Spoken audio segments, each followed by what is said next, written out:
Keir Starmer is confronting the most critical moment of his premiership, as a Supreme Court ruling threatens to derail his leadership and unravel his political agenda.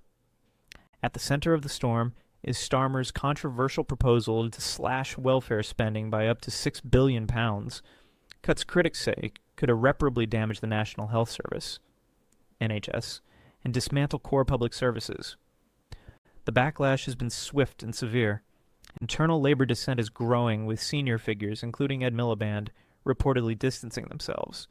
The very leader who promised competence, compassion, and a break from conservative austerity is now accused of enacting even deeper cuts than his Tory predecessors.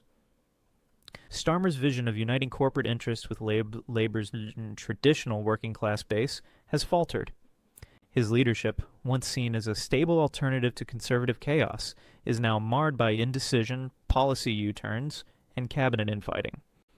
Party insiders describe a government in disarray, chaotic, secretive, and increasingly isolated from the public it claims to serve. The tipping point came with the sudden announcement to dissolve NHS England, a key health body employing over 13,000 professionals and central to pandemic response efforts. The move triggered the resignation of senior NHS figures, including CFO Julian Kelly and COO Emily Lawson, who reportedly refused to be complicit in what they see as a looming disaster. Critics accuse Starmer of making drastic decisions without consultation or transparency, abandoning the inclusive leadership he once championed. Adding to the controversy is the plan to cut disability benefits, potentially affecting nearly 1 million vulnerable individuals.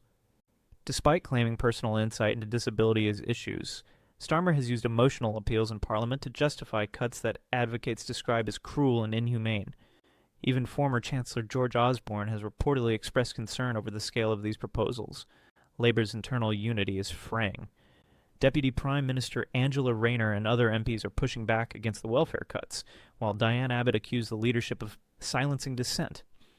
Allegations have emerged that Labour floated vague policy plans to test public tolerance, a strategy many see as manipulative. The fallout has been profound.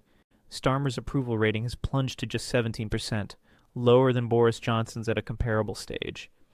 His autocratic leadership style, likened by some MPs to that of Donald Trump, is fueling disillusionment across the political spectrum. As speculation grows about leadership challenges and ethical concerns mount, Starmer's grip on power looks increasingly fragile. A premiership once built on promises of renewal and integrity now stands accused of betrayal,